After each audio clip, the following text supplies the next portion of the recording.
A young mother of two in a small southwest Ohio town decides to cut loose for St. Patrick's Day. Her body would turn up a week later in a retention pond minutes from where she was last seen alive. The mystery surrounding Casey Pitzer's death in 2013 has been fodder for podcasters and newscasters, internet detectives, and actual detectives. Police have never held anyone accountable for her death. Local 12 has spent months retracing Casey's steps, reviewing evidence, and interviewing people close to her and close to the case. We will spend the next 30 minutes showing you what our investigation has found. Here now is the mystery of Casey Pitzer. Nearly 12 years have passed since Casey Pitzer, just 32 years old, disappeared into the night, an ill-fated ride from two men. Seemed like an odd thing, why somebody would jump out of a moving vehicle. An unlikely plunge into a retention pond where her death would be ruled an accidental drowning. Get up the bank to the fence, get over the fence. What did she do? Take her shoes off and dive in the water? Evidence gathered at the scene through interviews and even from polygraphs. Someone fails a polygraph and there are still questions unanswered.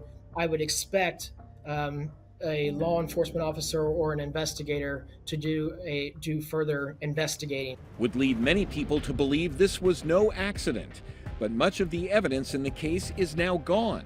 Why her rape kit was destroyed, why they got rid of her clothes. There is an online petition with nearly 4,000 people asking law enforcement to reopen the case. This would have to be a cover-up of epic proportions. Correct, yeah. A small town torn apart by a mystery. I think everybody would like to know if there is more to it than what it is. Wilmington, Ohio is a town of just about 13,000 people, where just about everyone knows or knows of everyone else.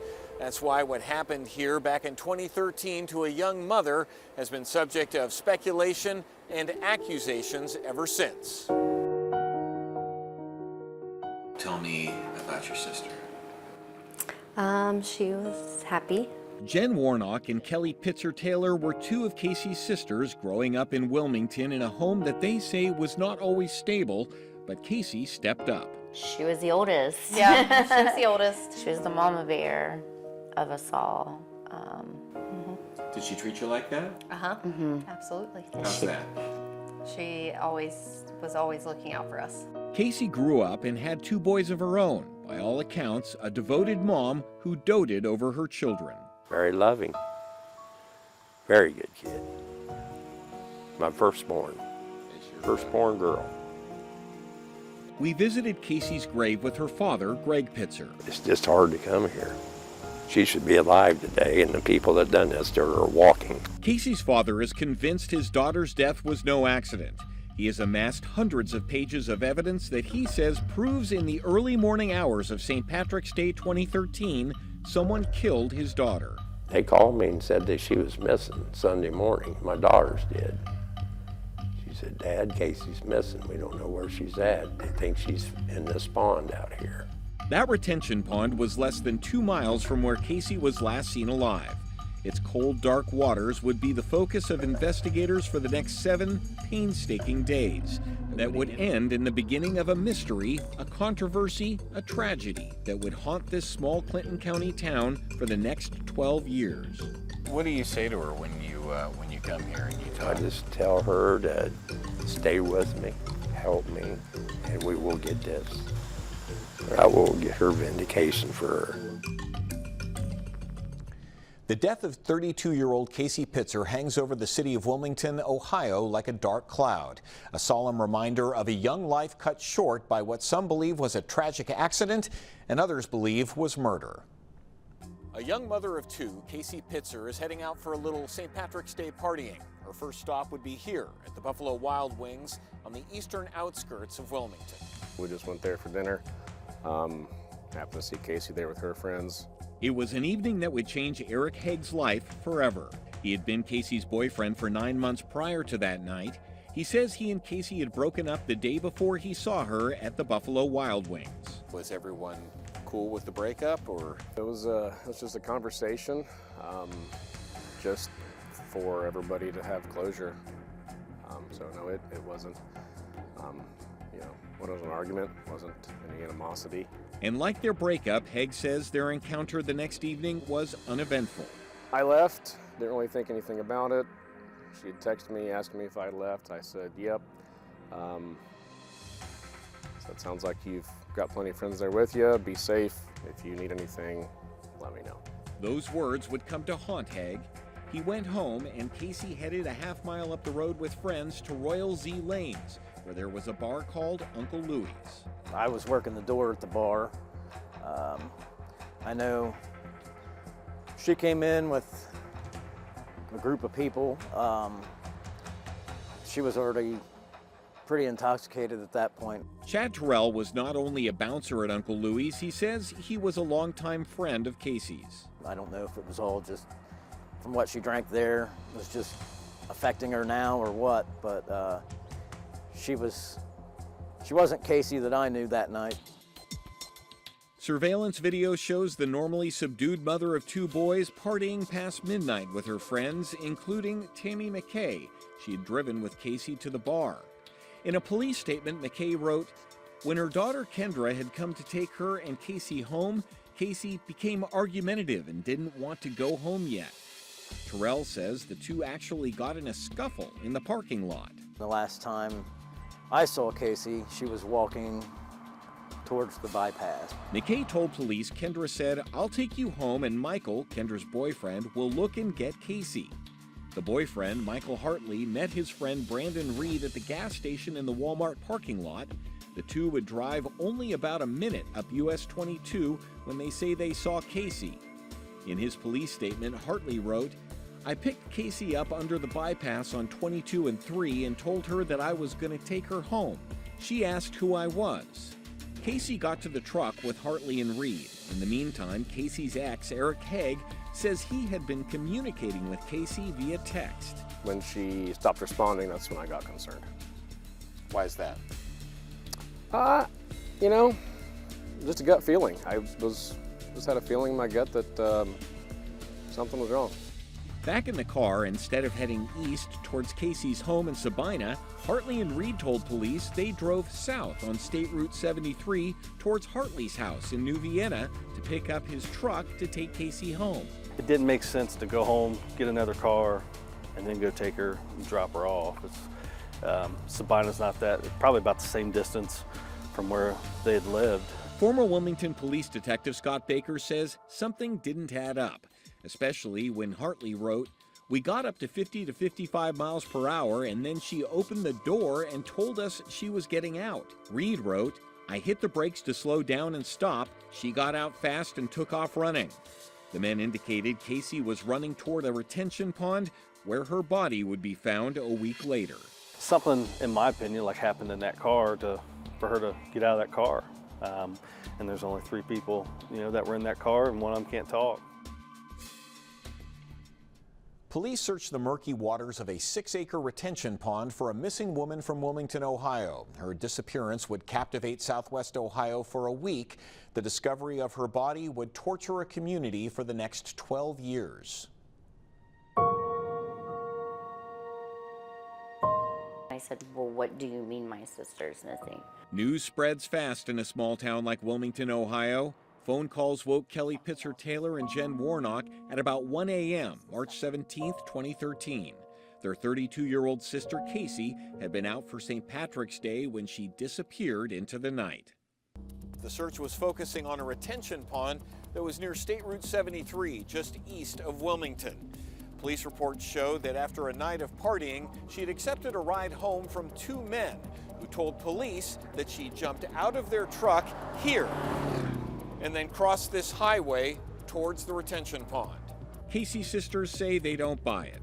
They say the deep mud in the ditch would have stopped their sister. A big giant ditch, and then you got to go up into a barbed wire fence also.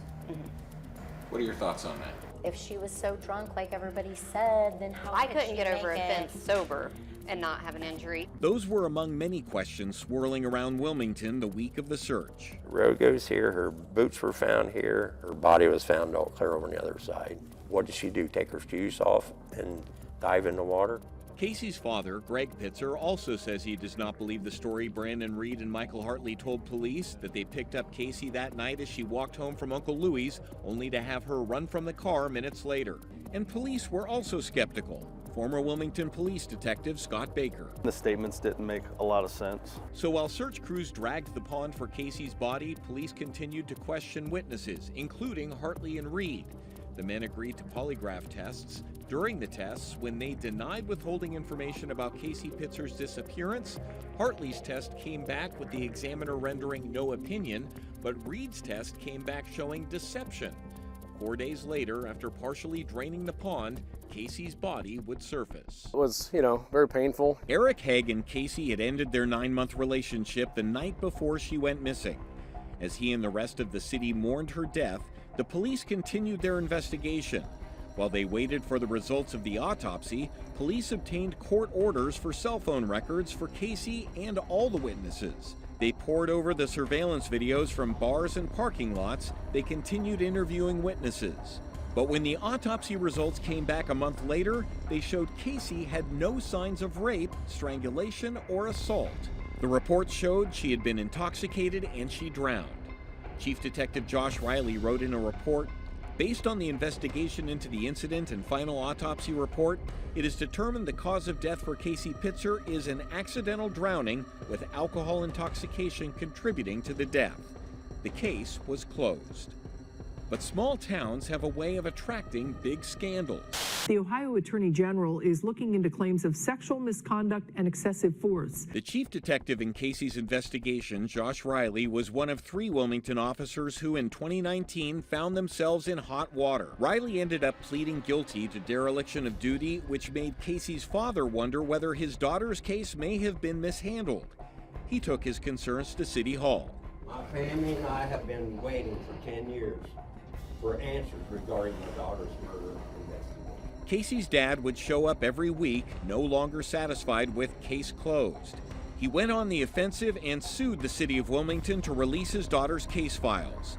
While he won the case, what he found would destroy his confidence in anyone who touched his daughter's investigation. I want the people that's responsible for this in prison. A month after a search team found a young woman's body in a retention pond in the outskirts of Wilmington, the coroner ruled her death a drowning with a contributing factor of intoxication. 32-year-old Casey Pitzer had 2 young boys. They were suddenly motherless. Casey's family and friends were skeptical, but police appeared satisfied that their investigation was complete. Casey Pitzer got drunk, attempted to walk home, and either fell or jumped into a pond, and she drowned. Case closed. But our investigation raises questions whether police closed her case too soon. Retracing Casey's steps that Saturday night, the eve of St. Patrick's Day, she began at the Buffalo Wild Wings, where she bumped into her ex-boyfriend, Eric Haig. They had broken up the night before, but he says they parted friends. Just barely a casual exchange there in person is all it was. We stayed out of each other's way. Haig was never questioned as a suspect, just asked for a witness statement. She ended up here at what was Uncle Louie's Lounge inside the Royal Z Lanes. She was already pretty intoxicated at that point. Chad Terrell was working the door that night. After about 2 hours of partying inside, he says Casey came out and got in a physical altercation with her friend Tammy McKay. He said McKay wanted Casey to go home, but Casey did not want to go. Casey's sisters questioned McKay's story. Even though they got into a physical altercation, You're in her car. They were driving Casey's car. They were in her car. They had her phone. They had her purse. They had everything that she needed. Her keys, her house keys, her everything. Why didn't they go look for her? Instead, McKay had her boyfriend, Michael Hartley, look for Casey. Surveillance video shows Hartley getting in his buddy Brandon Reed's car at 12:44 a.m. at the Walmart across the street from Uncle Louie's. The 2 told police they picked up Casey about a minute later. She was walking home on the road to Sabina. They say they wanted to go to Hartley's home first in New Vienna to get his car to drive her home. But from where they were, Sabina was only 9 minutes away. Why drive 14 minutes to New Vienna, then another 23 minutes back to Sabina? By Hartley and Reed's own admission in their statements to police, Casey wanted out so badly she opened the car door at 50 to 55 miles per hour. while the chief detective on the case, Josh Riley, said in his report that he searched the car that night and saw no blood, hair, or any obvious sign of a struggle. There is no documentation showing a forensic analysis on the car or the men themselves, even though the state police determined one man's polygraph test was inconclusive and the other's was deceptive. The suspect's DNA was never collected, no. Seems like you would take their DNA. Would you? I would probably try, yeah. We showed current Wilmington Police Chief Robert Wilson the coroner's report, which states pathologists took samples from Casey's body that would be used for a sexual assault kit, vaginal, anal, and oral swabs, and fingernail clippings, and returned those to the Wilmington Police. But Wilmington Police never sent those to BCI for analysis. Maybe a few more things could have been done just to tidy up the end of it or whatever else, but I think with what they've had at that time, I don't see anything that's glaring that says, you screwed this up per se. We presented the lack of forensic evidence in the case to Hamilton County's coroner. She said it would be standard procedure to have the samples from Casey sent to BCI for analysis. One way or the other, BCI should have an answer if they were given the DNA profiles. Yeah, they should have something on record, definitely. And now that evidence is gone. This is a list of 2,000 items at the Wilmington Police Department that the property room manager put on a destruction list in 2018. Among them, the coroner's swabs from Casey's autopsy. In that case, it was closed as an accidental drowning. And so you asked for the destruction of the evidence? We did. Former Detective Scott Baker was in charge of that evidence room that he said was busting at the seams. So he took evidence from many of Wilmington's closed cases, including Casey's, and put them on a destruction list, which former Judge Tim Ruddock signed. There's no mention of a rape kit in the property that I ordered destroyed. If there was, I wouldn't have signed it.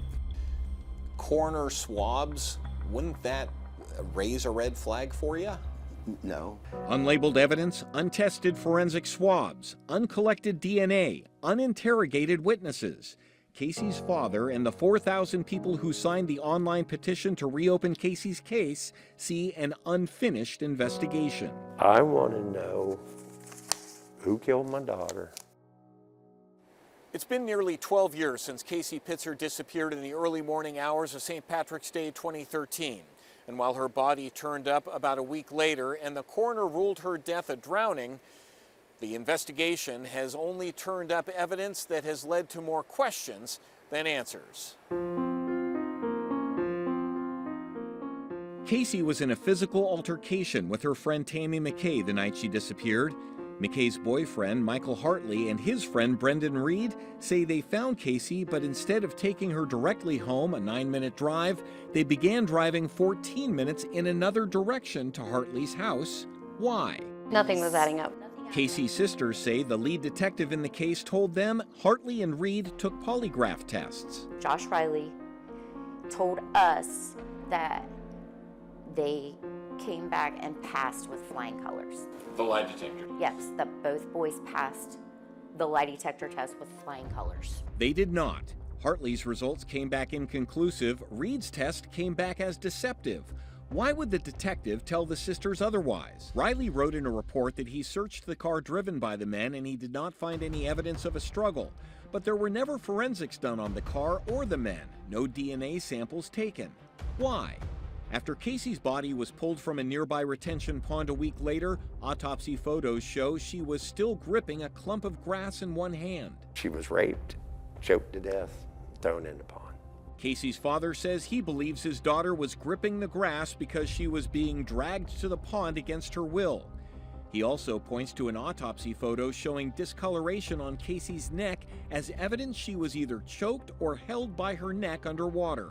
Most commonly, there would be, hyoid bone fracture. We showed the autopsy results to the Hamilton County coroner, who noted no obvious signs of strangulation, and the neck discoloration, she says, was not necessarily conclusive. There's so many changes that happen to the body over a period of time, but especially when they're underwater. Still, Dr. Samarco says she would have had DNA samples taken from the suspects and compared them to the sexual assault kit taken from Casey. But that kit was never sent to BCI, and the coroner swabs were destroyed when police, just 5 years after Casey's death, cleared out their evidence locker. Why? Brian Scheidecker was an assistant prosecutor in 2013. In 2016, he became Wilmington's Director of Public Safety. Did it ever occur to you to perhaps direct the police department to reopen this case? I never had anyone from the police department come to me and say, hey, we should look at this or we should open this back up.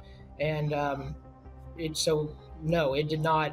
But now he's the county prosecutor and says he plans to review the case.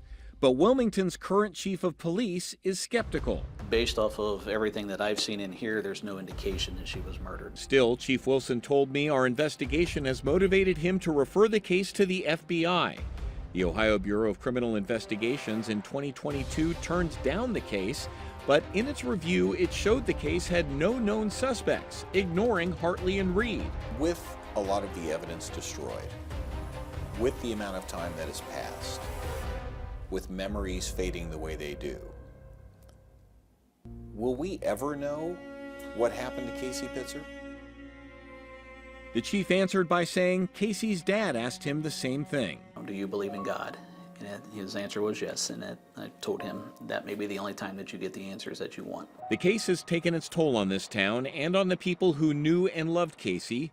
Casey's boyfriend, Eric Haig, who says he felt he did not respond quickly enough to her request for a ride home that night. I caused 2 boys to not have a mom, and I felt extremely guilty about that, and I was planning to take my own life because I just couldn't cope with that. Haig says finding God saved him. Have you ever considered that perhaps your daughter had too much to drink, was walking home, and dove into that pond or fell into that pond and drowned? No way.